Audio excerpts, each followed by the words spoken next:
The question is, these 72 sects, will they remain in hellfire forever? Like the non-Muslims? Or will they go to hellfire, they will enter hellfire, and then they will receive the intercession of Rasulullah Sallallahu Alaihi Wasallam? In that, some scholars have said that they will be in hellfire forever. But remember, that is a minority. The majority of the ummah, the great scholars of the ummah that we follow, like Shaykh Abdul Haq Muhaddis Dehlvi rahimahullah, Mujaddid al-Fasani rahimahullah in his Maktubat, Imam Bayhaqi in his Kitab al-I'tiqad, they all mention that these 72 sects, they will go to hellfire, they will enter hellfire, but then they will receive the intercession of Rasulullah Sallallahu Alaihi Wasallam, provided that their deviance doesn't reach hadd of kufr.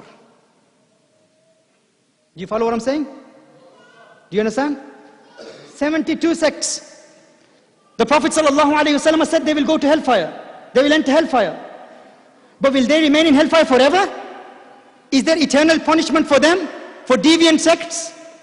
Mujaddid al-Fasani rahimahullah, Shaykh Abdul Haq Muhaddis Dehlvi rahmatullahi ta'ala alayh, Imam Bayhaqi in Kitab al-I'tiqad, and many other ulama of the ummah of Rasulullah Sallallahu Alaihi Wasallam, they say that these 72 sects will not remain in hellfire forever, provided that they are only mubtadi'un, they are bid'ati.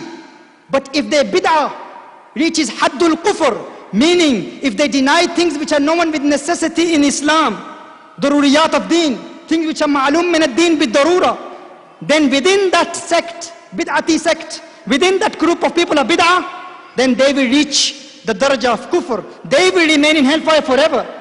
But you cannot generalize that every other sect other than Ahlus-Sunnahwal-Jamaa'ah will remain in hellfire forever. A very important point. A very important point, because a lot of the time people misconstrue this and they think that everyone who is not from Ahlus-Sunnahwal-Jamaa'ah will remain in hellfire forever. That is not the opinion of our ulama. Remember that. That is not the opinion of our ulama. The great scholars of Ahlus-Sunnahwal-Jamaa'ah, they say that the 72 sects, they will go to hellfire. But because they are from the ummah of Rasulullah Sallallahu Alaihi Wasallam, Rasulullah Sallallahu Alaihi Wasallam said, "Sataftariku ummati," my ummah will divide into 73 sects. So they are Muslimun, but they are people of bid'ah, they are people of innovation. So they will go to hellfire, they will enter hellfire, but they will receive the intercession of Rasulullah Sallallahu Alaihi Wasallam, and then after that they will go to Jannah, they will enter Jannah. Now, here it's important that I differentiate between people of bid'ah and those people of bid'ah whose bid'ah reaches kufr. For instance, if there is a group of people, a deviant sect, in that group there are certain people who deny things which are known with necessity in Islam. They deny something which is ma'lum min ad-din bid-darura.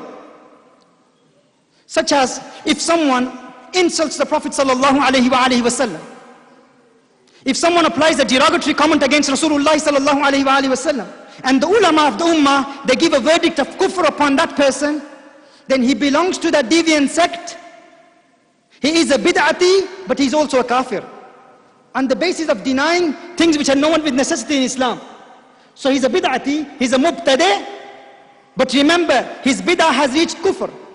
Similarly, as the brothers present here, you've studied, a lot of the brothers have studied the attributes of Allah Jalla wa Ala, the necessary sifat of Allah Jalla wa Ala, al-wujud, al-qidam, al-baqa. These are things which are known with necessity in Islam. If someone is a Muslim, he has a beard, he wears jubbah, imama, he prays his 5-time daily prayers, he does everything. But if he believes that Allah is hadith, if he says Allah is contingent, what is contingent? Contingent is someone who has a beginning. If he says that Allah didn't exist first and then came into existence, then he has denied things which are known with necessity in Islam. So he may do everything else, but because he denied one thing which is ma'lum min ad-din bi-darura, he's out of Islam. He may be haji, namazi, qari, alim, muhakkik, muhaddis, mufakkir, whatever he is. If he denies one thing which is known with necessity in Islam, then what is he? A kafir. But not every mubtadi is a kafir.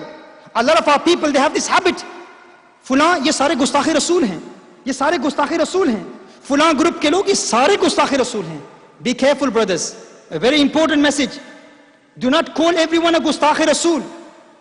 Allama Shariful Haq Amjadi rahimahullah, Sharih of Sahih Bukhari, a great muhakkik of India, a great alim, he says that you cannot generalize You cannot say that every bid'ati is Gustakh Rasul.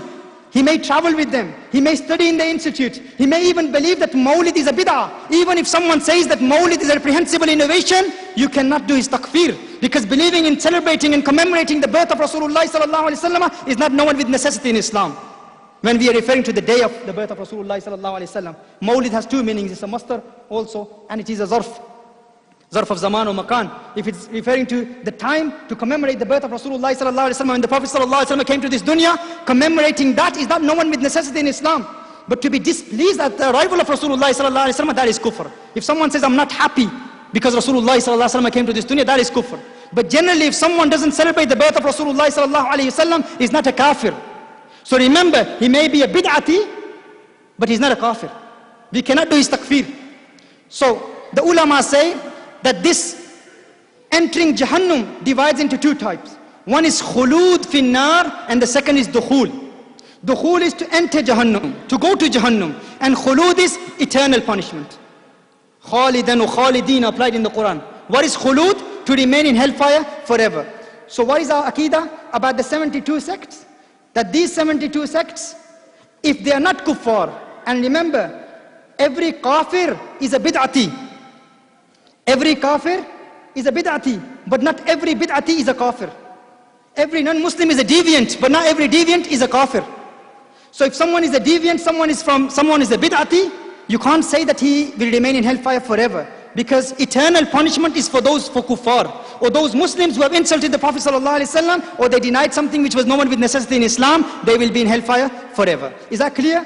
So what do we believe about deviant sects? We believe that deviant sects, they will be in hellfire, but there is no eternal punishment for them unless their deviance reaches the had of kufr, meaning they insult the Prophet ﷺ. Another important point is, if in their group there are 4 or 5 scholars who have insulted the Prophet ﷺ, and the members of that group, they know the kufr, they know that these scholars have insulted the Prophet ﷺ, and you have seen them read the ibarat, the kufriya ibarat, and then they say that they are still Muslims, then they are kuffar. But we don't know that, do we?